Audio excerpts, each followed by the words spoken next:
بسم اللہ الرحمن الرحیم اللہم صلی علی سیدنا محمد وعلی آل سیدنا محمد وبارک وسلم۔ اسلامی آداب کا سلسلہ جاری ہے۔ آج ہم پہنچ گئے اس میں سے متفرق آداب، اسلام آداب میں سے متفرق آداب پر۔ تو اس میں سے پہلا ہے اکڑ اکڑ کر اتراتے ہوئے نہ چلو۔ نمبر 2، کوئی مرد عورتوں کے درمیان نہ چلے۔ نمبر 3، بیچ میں ایک دن چھوڑ کر کنگا کیا کرو، یعنی روزانہ کنگے کا شغل پسند نہیں فرمایا اب صلی اللہ علیہ وسلم نے۔ نمبر 4، اللہ تعالیٰ کو صفائی ستھرائی پسند ہے، لہذا اپنے گھروں سے باہر جو جگہ خالی پڑی ہے ان کو صاف رکھا کرو۔ نمبر 5، اس گھر میں رحمت کے فرشتے داخل نہیں ہوتے جس میں کتا یا جاندار کی تصویریں ہو۔ نمبر 6، جب کسی کا دروازہ کھٹکھٹاؤ اور اندر سے پوچھے کون ہے تو یہ نہ کہو کہ میں ہوں، بلکہ اپنا نام بتاؤ۔ نمبر 7، چھپ کر کسی کی بات نہ سنو۔ نمبر 8، جب کسی کو خط لکھو تو شروع میں اپنا نام لکھ دو۔ نمبر 9، جب کسی کے گھر جاؤ تو پہلے اجازت لے لو پھر اندر جاؤ۔ نمبر 10، اور اجازت سے پہلے اندر نظر بھی نہ ڈالو۔ نمبر 11، 3 بار اجازت مانگو، اگر اجازت نہ ملے تو واپس ہو جاؤ۔ نمبر 12، اور اجازت لیتے وقت دروازے کے سامنے کھڑے نہ ہو بلکہ دائیں بائیں کھڑے ہو جاؤ۔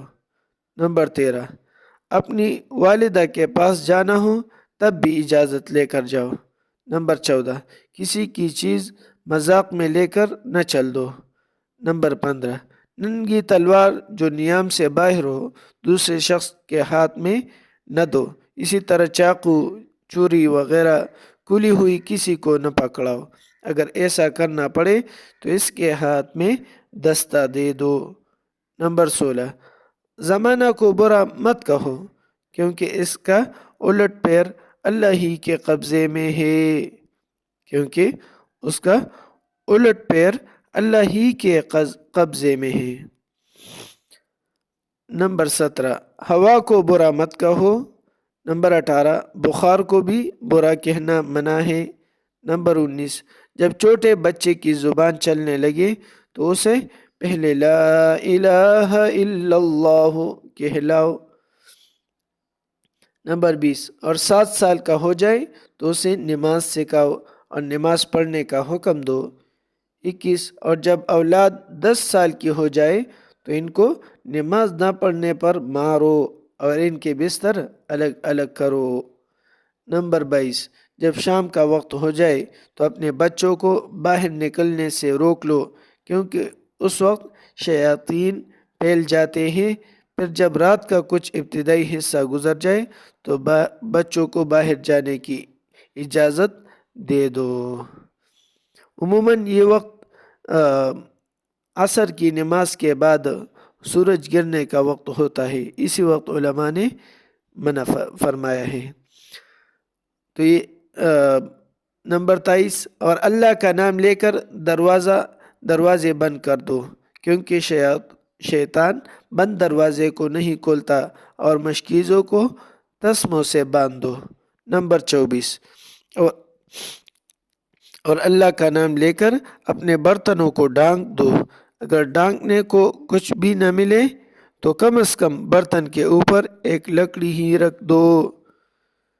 نمبر 25، ایک روایت میں برتنوں کے ڈھانکنے اور مشکیزوں کو تسمہ لگانے کی وجہ یہ ارشاد فرمائی کہ سال بھر میں ایک رات ایسی ہوتی ہے جس میں وبا نازل ہوتی ہے، یعنی عمومی مرض، طاعون وغیرہ۔ یہ وبا جس ایسے برتن پر گزرتی ہے جس پر ڈھکن نہ ہو یا ایسے مشکیزے پر جو تسمے سے بندھا ہوا نہ ہو تو اس وبا کا کچھ حصہ ضرور اس برتن اور مشکیزہ میں نازل ہو جاتا ہے۔ نمبر 26، جب رات کو چلنا پھرنا بند ہو جائے، یعنی گلی کوچوں میں آمد و رفت بند ہو جائے تو ایسے وقت میں باہر کم نکلو، کیونکہ اللہ جل شانہ انسانوں کے علاوہ اپنی دوسری مخلوق میں سے جسے چاہتے ہیں چھوڑ دیتے ہیں، یعنی شیطان کو گھومنے کی آزادی دے دی جاتی ہے، جس کی وجہ سے وہ پھیل جاتے ہیں۔ واللہ اعلم۔ سبحان ربک رب العزت عما یصفون وسلام علی المرسلین والحمد للہ رب العالمین۔ تو میرے سب سننے والے دیکھنے والے، اللہ رب العزت ہمیں اپنے آقا صلی اللہ علیہ وسلم کی سنت کے مطابق زندگی گزارنے کی توفیق عطا فرما دے، اور اس میں سے ابھی بعض آداب باقی رہتے ہیں، وہ انشاءاللہ آئندہ ویڈیو میں آپ حضرات سماعت فرمائیں گے۔ تو اللہ رب العزت ہمیں اس پر عمل کرنے اور دوسروں تک پہنچانے کی توفیق عطا فرما دے، کیونکہ حضور نبی کریم صلی اللہ علیہ وسلم کی طریقوں پر چلنے میں ہمارے لیے دنیا کی بھی خیر ہے اور آخرت کی بھی خیر ہے۔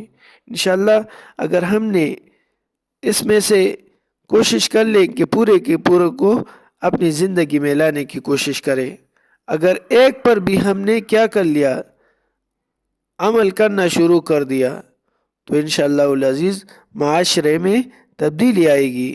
یہی چیز ہے، یہی چیزیں ہیں جس سے معاشرے بدل جاتی ہیں۔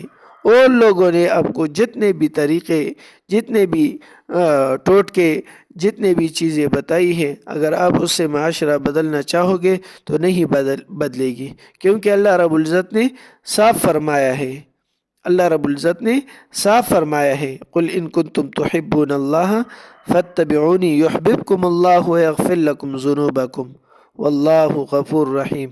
اے نبی جی، آپ اپنی امت سے کہہ دیجئے، اگر آپ اللہ کے محبوب بننا چاہتے ہو تو یہ کیا کریں، آپ صلی اللہ علیہ وسلم کی اتباع میں خود بخود آپ کے محبوب بن جائیں گے، اور اللہ رب العزت اس کے گناہوں کو بخش دے۔ اللہ رب العزت غفور رحیم ذات ہے۔ اور شاعر مشرق علامہ اقبال رحمہ اللہ نے اس آیت کی نسبت سے ایک شعر بھی پڑھا ہے کہ محمد سے وفا تو نے تو ہم تیرے ہیں،